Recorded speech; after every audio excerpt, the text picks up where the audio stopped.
Hello, everyone, and welcome to the newest lecture for our class. I wanted to talk to you about sort of literary fairy tales. We're moving into some interesting work in terms of flatness and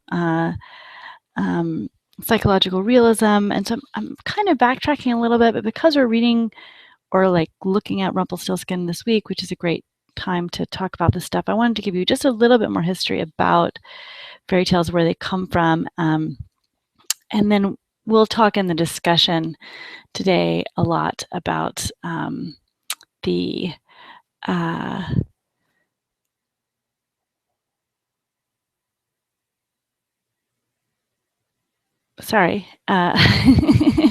we'll talk a lot in the discussion today about or this week about psychological realism, flatness, and how Joyce Carol Oates and Kevin Brockmeyer are in their stories getting away from flatness as a way to change the original tale. But we're going to backtrack just a little bit and kind of talk just a little bit more about the history of fairy tales, because I feel like I didn't go over that in as much depth as I wanted to, and then talk a little bit about archetypes and symbolism in these tales, and how Rumpelstiltskin in particular is like a great tale to look at in terms of symbolism and archetypes. So this is a slide that was in the previous lecture. This is a great tapestry of the three fates. We were talking about the name fairy tales, and you can see these women are spinning here. So they've got the shaft where the wool is on, and then they're pulling it. So I think I talked about this last time, but one reason we think of these stories possibly as old wives' tales, or we talk about spinning tales or house tales, and we relate them to women a lot, is there's sort of an assumption that perhaps they were told by women, by adult women to other women. And it's important to, in our contemporary world, to sort of think about, at least in European history, for many hundreds of years, so many things that we think of as being done automatically were done by women. So the production of thread, the weaving of fabric, all washing, was a huge part of women's home industry and of their lives. So every single piece of thread that was worn as part of a garment, a piece of yarn as part of a sweater, every stitch, every knitted loop of every piece of clothing that everyone wore, with the exception of some very high-end tailoring of leather and fur, was done exclusively by women. And so women had a lot of time to themselves. Women were often by themselves, meaning in the company of other women, doing these sort of menial, boring tasks like spinning thread. And so I don't think it's coincidental that the spinning of tales and the spinning of thread are sort of conceptually related to each other. Additionally, Jack Zipes, and I think I talked about him last time, points to the fact that being able to spin, because it was considered an exclusively female craft, and at the same time was an important, like, essential part of society, being able to have clothes, being able to repair things and make things, was one of the places where women actually had some control over economic production and power. And so if a woman did not want to get married, one of the only ways she might have to support herself was by making thread, making yarn, spinning. And we believe that is where the name spinster comes from for an unmarried woman, was because of the close correlation between women who did not marry and women who, by choice or by fate, were forced to or chose to support themselves by spinning thread. So I'm jumping around a little bit here, but if we think about pre-literary fairy tales versus literary fairy tales, pre-literary is fairy tales before they were written down. And so we talked a little bit, or I talked a little bit about fairy tales as folk tales, as these coming from an oral tradition. And today, our understanding of fairy tales is really very much based on TV, film, literature. And for most people, probably on film. So we, in some ways, are getting it more from an oral tradition or more from like a theatrical tradition than from a literary tradition. But in contemporary society, they're very much rooted in the idea of being children's stories. One thing about folklore is that you have stories changing all the time. So you have stories evolving with different tellers, different pieces of them change. Literature, once it's written down, becomes very stable. And so you have like people thinking of like the original version, the original Cinderella or the original Snow White or whatever. And so there's an idea that the written version is the correct version, the right version. But as we said, they originate in the oral tradition, and they were kept in mind of storytellers who could recount, change, and invent from these stories. And so some of the things that we see often in stories may be there because they were helpful in terms of remembering what happens. At the same time, fairy tales have been written down for at least 2,000 years. So you have this oral tradition of fairy tales, but they've also been collected for a really long time. So there is this dialogue going on between literary fairy tales, the fairy tales that are written down, and oral tradition fairy tales, the fairy tales that are told by storytellers, and it's constantly in flux. So these, I mean, we think about it now in terms of TV and film, how much the films have impacted our understanding. And so if you were going to tell somebody the story of Cinderella, you would probably be on some level bringing in information from a film version, or say of Beauty and the Beast, or many of these stories.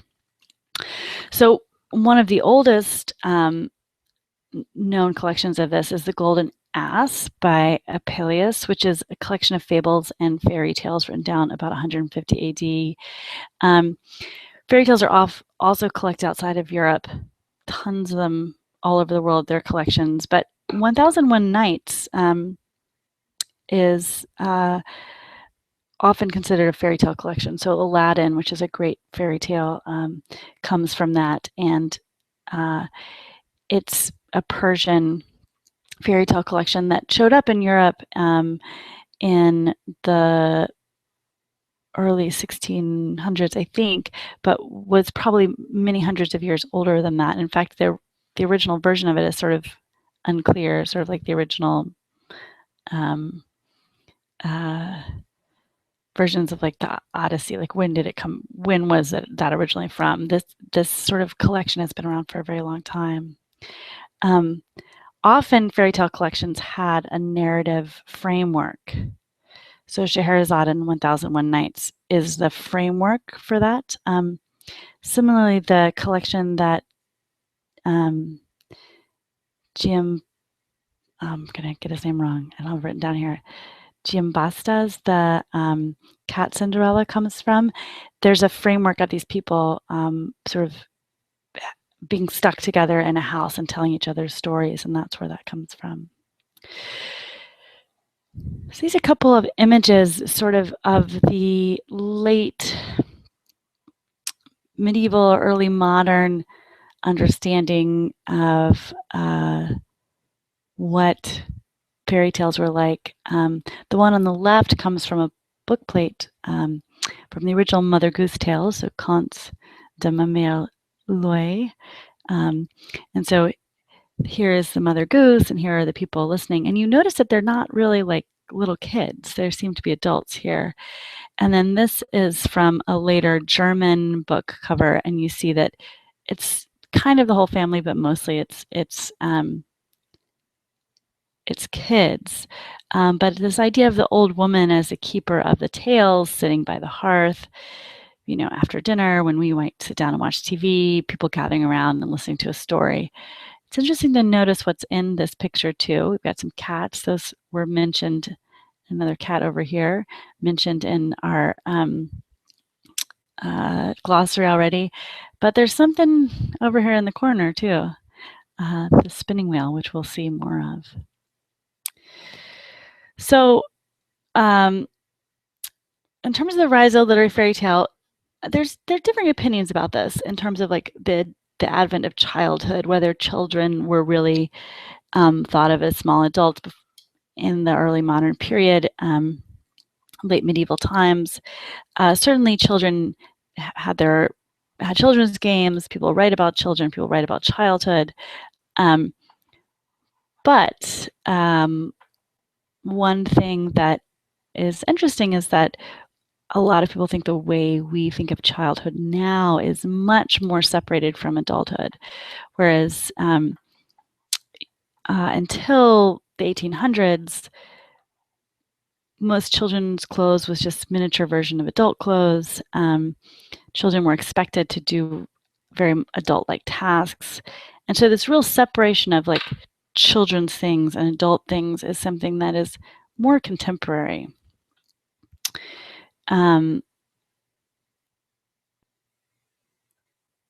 Additionally, in the medieval times, people didn't necessarily think of children as innocent.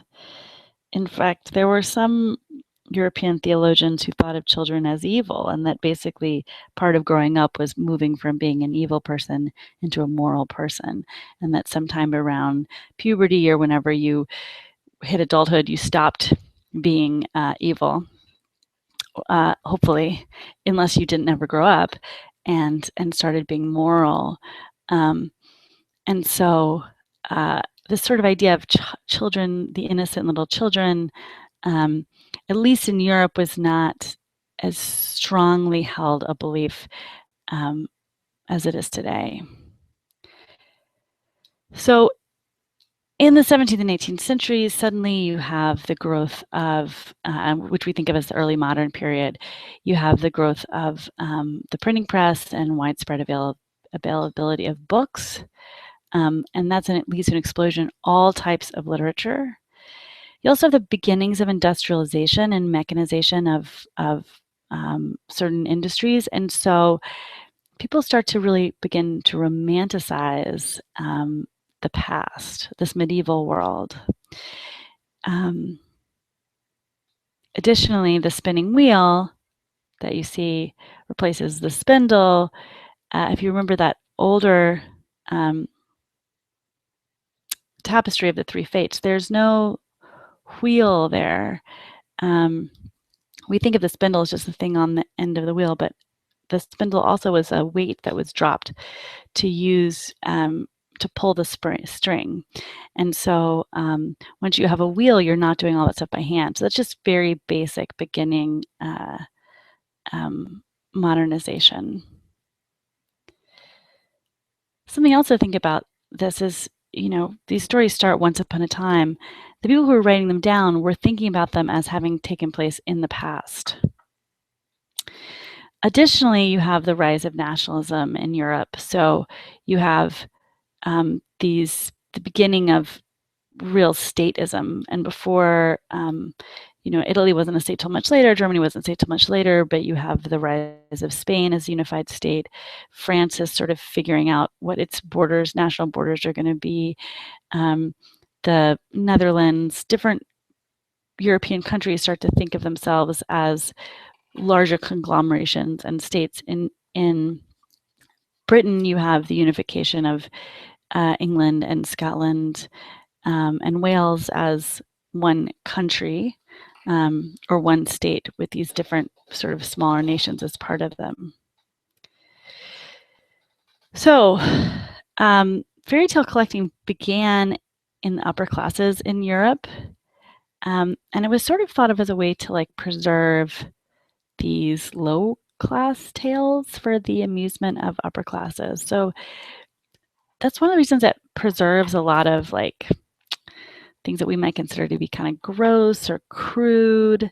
The idea that people in the upper classes were kind of laughing at this sort of crudeness of the tales of the lower classes. The preservation and writing down of these tales also preserves the idea that they're coming from women. So you'll see as we look at some fairy tale collectors that at least in the beginning they kind of say, well, these are women's tales, or we learned these from a woman, or we found some woman who told us this story. But most collectors are men. So even though they say they got their tales from women, they're the ones doing the writing down. By the end of the 18th century, fairy tale collecting is not just upper classes. You have the rise of the middle class in Europe as well. And so you have middle class fairy tale collectors. So we're going to look at the big three European fairy tale collectors. There are other ones as well, but these are the ones that are probably the most famous, mainly probably because they got the most of their stories turned into movies. So Charles Perrault, the Brothers Grimm, and Hans Christian Andersen. So we have read tales from all three of these. In fact, I think the original tales that we've read, except for the story of Grandmother, have exclusively been from Perrault, the Brothers Grimm, or Hans Christian Andersen. So Charles Perrault, there's a cute little engraving of him with his crazy wig. He's French.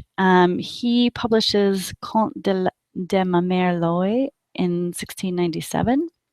He was a lawyer. He was an administrator at Versailles, which, if you're not familiar with it, is the palace of Louis XIV, the Sun King. And so he was actually living there in the palace as part of the entourage, the court of Louis XIV. And so he was writing these tales to be read by people who were living this incredibly luxurious place. And so it's sort of interesting to think of that context for these stories. He wrote his tales for an adult audience. He didn't think of it as being for kids. But as I said before, the name of his stories says that they are coming from a woman, this hypothetical Mother Goose. And she shows up in English tales collections too. Mother Goose was a sort of just another sort of name, I think, for old wives, old women, lady with stories. So the Grimm brothers, Jacob and Wilhelm Grimm, wrote their first collection, their first version of their stories as Kinder- und Hausmärchen, children's and house tales. And they originally published in 1812. This is right around the time that German nationalism is becoming a really big thing. And they actually wrote their tales as a way of supporting what they really wanted to do, which was write a German dictionary, but they couldn't make enough money on the dictionary. It took them their whole lives, and I think they only got, after Wilhelm died, Jacob continued it, and he got through like K or something. It was a huge thing. But one of the reasons they wanted a German dictionary was to have a really clear German language that would help unify all of these Germanic states. You got all these very small duchies and principalities throughout Germany, and they really wanted to unify them into one German nation. And so part of these folk tales that they were collecting too, these children's and house tales, was to have a collection of German folklore that everyone could draw on and say, well, this is part of our cultural identity, all these stories. So they claimed that they recorded these tales from German peasants. So they claimed that they went out and interviewed German peasants and found these tales. If you look at some of their stories, though, like their version of Little Red Riding Hood, it's really close to Perrault. And so it's pretty likely that instead of actually exclusively interviewing old women throughout Germany to collect the tales, they just sort of rewrote some of the tales that were already published and made them a little more German seeming. Our final of the big three is Hans Christian Andersen. There's a painting of him right there. He wrote his stories as children's tales, which when you read The Tinderbox is like, whoa, that's sort of crazy. He's Danish. So he is the last one of the big three to publish his book. He also copies earlier stories and changes them around. There was not great copyright laws protecting literature back in the day, especially if you were changing languages. So the Grimm's brothers were pretty much middle class. They were well educated. Charles Perrault was definitely from the upper classes. Hans Christian Andersen was born poor. His mother couldn't read. He only went to school until he was 11. He taught himself to read because he wanted to become an actor. And he was not very good as an actor. And he really wanted to be famous. And so he decided to try to become famous by getting in on the booming business of children's literature. And so he published his tales for children. So once again, Perrault was publishing for adults. Brothers Grimm say in their things, children and house tales, so both for children and house tales being more adult. Andersen, I don't have the exact translation of this, but it's tales for babies, like evening tales for children. And he has a combination of invented tales and then just retelling other people's stories. Just a quick list of other important collectors. One of the most famous female collectors is actually French. She's before Perrault. She does the first version of Beauty and the Beast. Beauty and the Beast is going to be taken over by Perrault and republished. Her version is super long too. It's like 70 pages, but her name is Gabrielle Suzanne Bardot de Villeneuve.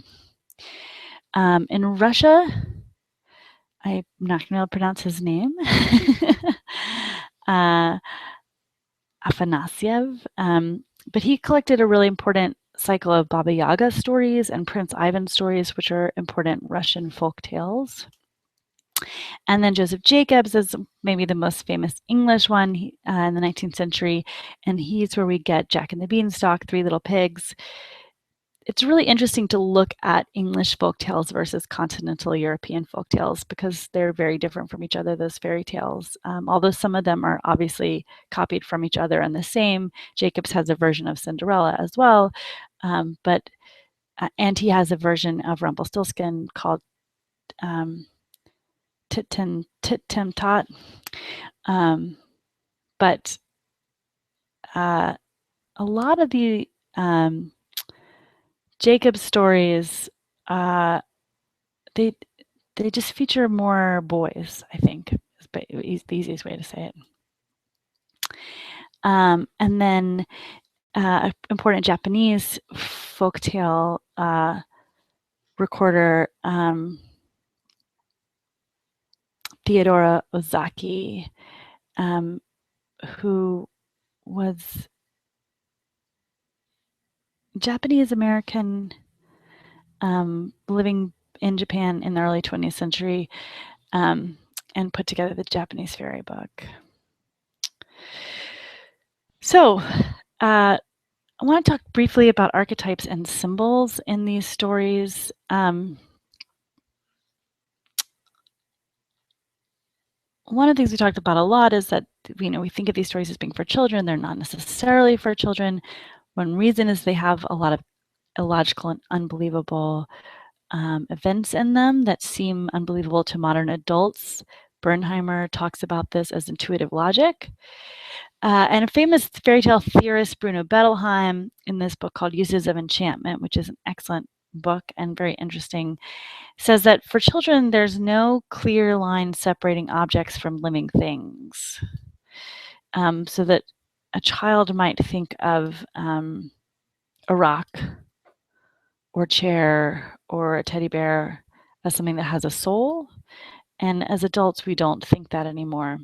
Bruno Bettelheim calls this animistic logic, and that he thinks that fairy tales use this animism a lot to explain things about the world to children. So Bettelheim would probably say that these objects show up over and over again in fairy tales because they fit into this animistic logic. If you remember, I quoted Byatt in the last week's lecture.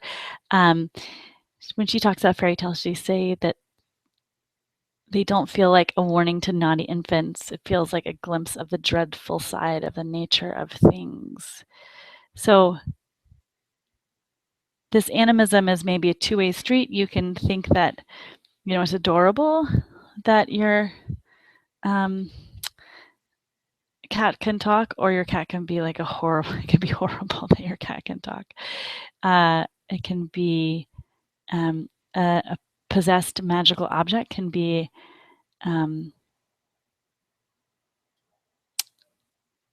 very dark.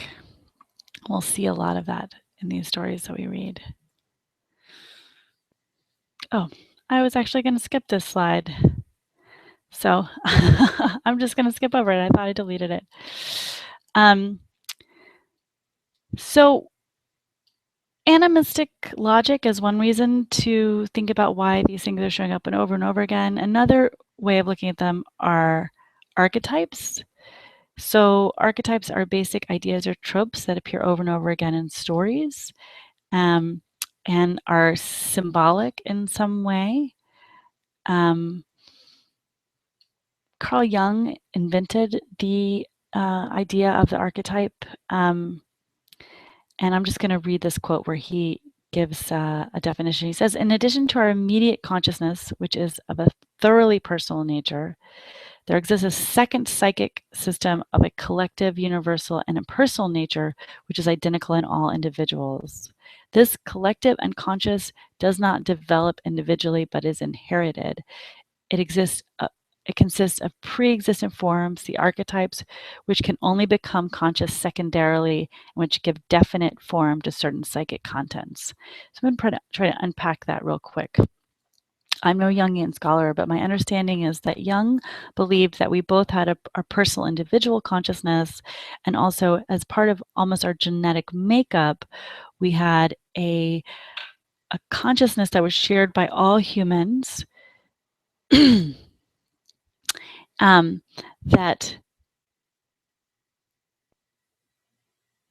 gave us a connection to each other, and that was formed, or that within that collective consciousness, within that consciousness that's shared, so it's not like we're mind reading each other, it's just we all have this sort of same thing that we're born with, this sort of deep underlying humanness, consciousness. There's all of these symbols that come to us. And they help us to read the world.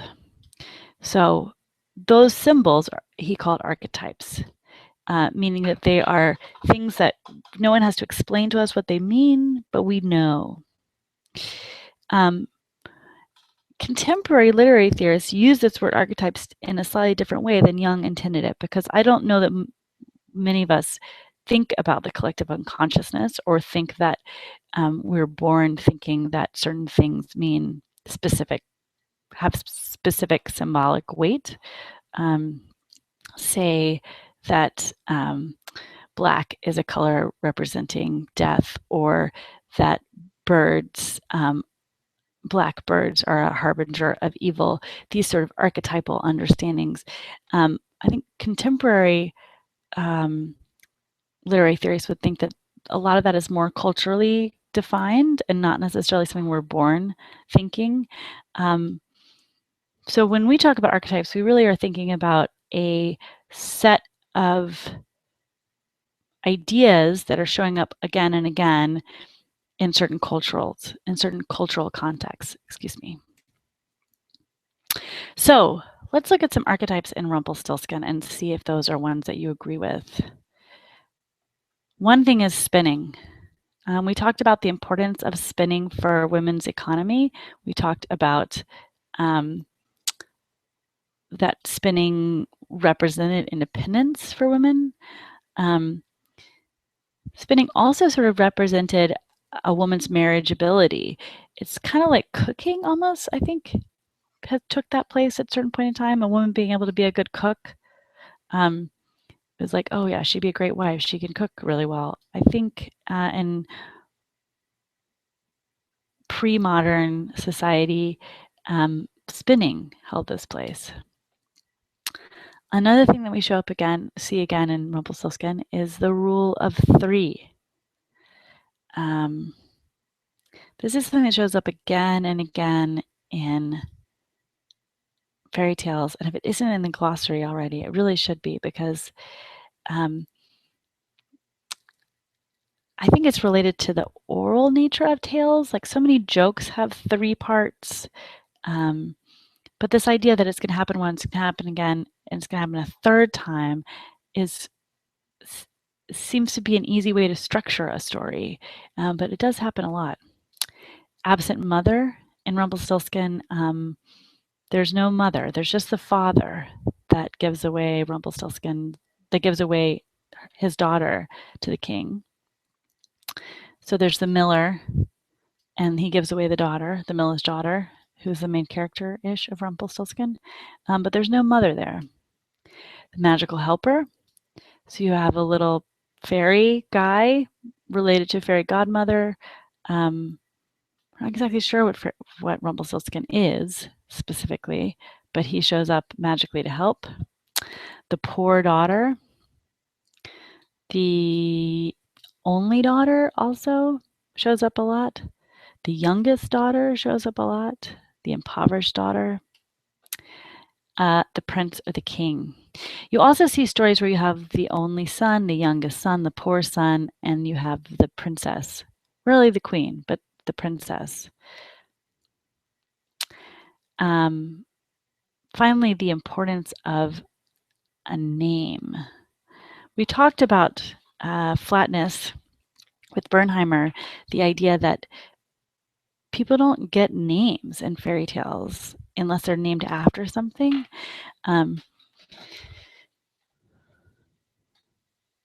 Bettelheim talks about this as well, and uses of enchantment. And it's something to think about. Why not names? I mean, I think that's like the basics fiction 101 of story crafting. When you create a character, is give the character a name. And when names show up in fairy tales, they are intensely important, and they don't show up very much. Okay, so that was another lecture about fairy tale history.